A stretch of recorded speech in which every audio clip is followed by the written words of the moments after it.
హర హర మహాదేవ శంభో శంకర. స్కాంద పురాణాంతర్గత కార్తీక పురాణం 19వ అధ్యాయము. జ్ఞానసిద్ధకృత హరిస్తవము. జ్ఞానసిద్ధుడిట్లు స్తుతి చేసెను. వేదవేత్తలు మిమ్ము వేదవేద్యునిగాను, వేదాంతములందు ప్రతిపాదించబడిన వానినిగాను, గుహ్యమైన వానిగాను, నిశ్చలునిగాను, అద్వితీయమునిగాను తెలుసుకొనుచున్నారు. చంద్ర సూర్య శివ బ్రహ్మాదుల చేతను, రాజుల చేతను స్తుతించబడు రమ్యములైన మీ పాదపద్మములకు నమస్కరించుచున్నాము. వాక్యములతో చెప్పసఖ్యము కాని వాడవు, శివునిచే పూజించబడిన పాదపద్మములు కలవాడవు. సంసార భయమును తీసివేయు సమర్థుడవు. జన్మ సంసార సముద్రమందున్న శివాదుల చేత నిత్యము కొనియాడుబడువాడవు. చరాచర ప్రాణులచే స్తుతింపవినవాడవు. పంచమహాభూతములు, చరాచర రూపములైన అన్ని భూతములు నీ విభూతి విస్తారమే. శంకరునిచే సేవింపబడిన పాదాలు కలవాడా, మీరు పరము కంటే పరుడవు, నీవే ఈశ్వరుడవు. ఈ చరాచర రూపమైన ప్రపంచమంతయు దానికి కారణమైన మాయతో కూడా నీ యందు తోచుచున్నది. త్రాడునందు పాము భ్రాంతివలే, పూలమాల భ్రాంతివలే తోచుచున్నది అనగా లేదని భావము. ఓ కృష్ణ, నీవు ఆది మధ్యాంతములందు ప్రపంచమందంటనూ ఉన్నావు. భక్ష్య భోజ్య చోష్య రూప చతుర్విధాన్న రూపుడవు నీవే. నీ సంబంధియు పరమసుఖప్రదమును అయిన సచ్చిదానంద స్వరూపమును చూచిన తరువాత ఈ జగము వెన్నెలయందు సముద్రము వలె తోచును. ఆనంద సముద్రము నీవే. నీవే ఈశ్వరుడవు, నీవే జ్ఞానస్వరూపుడవు. సమస్తమునకు నీవే ఆధారము, సమస్త పురాణసారము నీవే అగుదువు. నీ వలననే సమస్తము జనించును, నీ యందే లయించును. నీవు ప్రాణుల హృదయమందుండు వాడవు, ఆత్మస్వరూపుడవు, అఖిల వంద్యుడవు. మనస్సు చేతను చూడసఖ్యము కాని నీవు మాంస సమయములైన నేత్రములకెట్లు గోచరమగుదవు.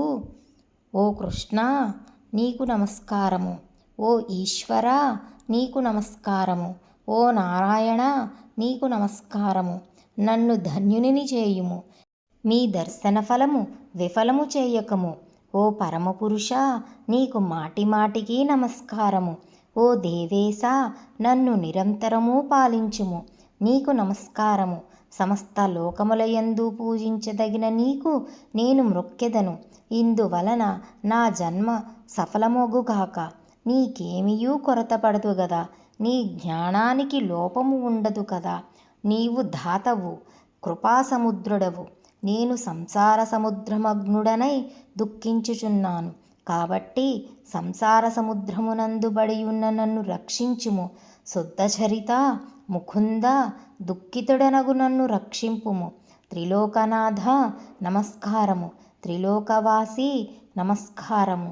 అనంత ఆదికారణ పరమాత్మ నమస్కారము. పరమాత్మరూపుడవు, పరమహంసపతివి, పూర్ణాత్ముడవు, గుణాతీతుడవు, గురుడవు, కృపావంతుడవు. కృష్ణ, నీకు నమస్కారము. నిత్యానంద సుధాబ్ధి నివాసిని, స్వర్గమోక్షదృఢవు, భేదరహితుడవు, తేజోరూపుడవు, సాధు హృదయ పద్మనివాసిని, ఆత్మరూపుడవు, దేవేశుడవు అయిన ఓ కృష్ణ, నీకు నమస్కారము. ప్రపంచమును పుట్టించి పోషించి సంహరించువాడా, నీకు నమస్కారము. వైకుంఠ నిలయ, వ్యాసాదుల చేత కొనియాడబడు పాదములు గల కృష్ణ, నీకు నమస్కారము. విద్వాంసులు నీకు నమస్కారాదులు చేసి నీ పాదభక్తియును పడవచేత సంసార సముద్రమును దాటి తేజోమయమైన నీ రూపమును పొందుదురు. అనేక బోధల చేతను, తర్కవాక్యముల చేతను, పురాణముల చేతను, శాస్త్రముల చేతను, నీతుల చేతను మనుష్యులు నిన్ను చూడలేరు. నీ పాదభక్తి అను కాటుకను ధరించి నీ రూపమును చూచి దానినే ఆత్మగా భావించి తరింతురు. గజేంద్ర, ధ్రువ, ప్రహ్లాద, మార్కండేయ, విభీషణ, ఉద్ధవ, ముఖ్య భక్తులను కాపాడిన ఓ హరి, నీకు నమస్కారము. నీ నామమును కీర్తించినంతలో సమస్త పాతకములు నశించును. ఆశ్చర్యము, ఒక్కమారు నీ నామ సంకీర్తన చేయువాడు నీ పద సన్నిధికి చేరును. కేశవ, నారాయణ, గోవింద, విష్ణు, జిష్ణు, మధుసూదన, దేవ, మహేశ, మహాత్మ, త్రివిక్రమ, నిత్యరూప, వామన, శ్రీధర, హృషీకేశ, పద్మనాభ, దామోదర, సంకర్షణ, నీకు వందనములు. ఓ కృపానిధి, మమ్ములను రక్షించుము. ఇట్లు స్తుతి చేయుచున్న జ్ఞానసిద్ధునితో భగవంతుడు చిరునవ్వుతో ఇట్లనియే, ఓ జ్ఞానసిద్ధ, నీ స్తోత్రమునకు సంతోషించితిని. నా మనస్సు నీ స్తోత్రముతో ప్రసన్నమైనది. వరమిచ్చెదను, కోరుకొనుము అని విష్ణువు పలికెను. జ్ఞానసిద్ధుడిట్లడిగెను, గోవిందా, నా యందు దయయున్న ఎడల నీ స్థానమును ఇమ్ము. ఇంతకంటే వేరు ఏ ఇతర వరము కోరను. భగవంతుడిట్లు చెప్పెను, ఓ జ్ఞానసిద్ధ, నీవు కోరినట్లగును. కానీ ఇంకొక మాట చెప్పెదను వినుము. లోకమందు కొందరు దురాచారవంతులై ఉన్నారు, బుద్ధిహీనులై ఉన్నారు. వారి పాపములు నశించి వారికి ముక్తి కలిగేడి ఉపాయమును చెప్పెదను, వినుము.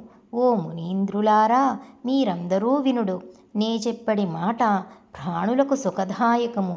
నేను ఆషాఢ శుక్ల దశమి నాడు లక్ష్మితో కూడా సముద్రమందు నిద్రించెదను.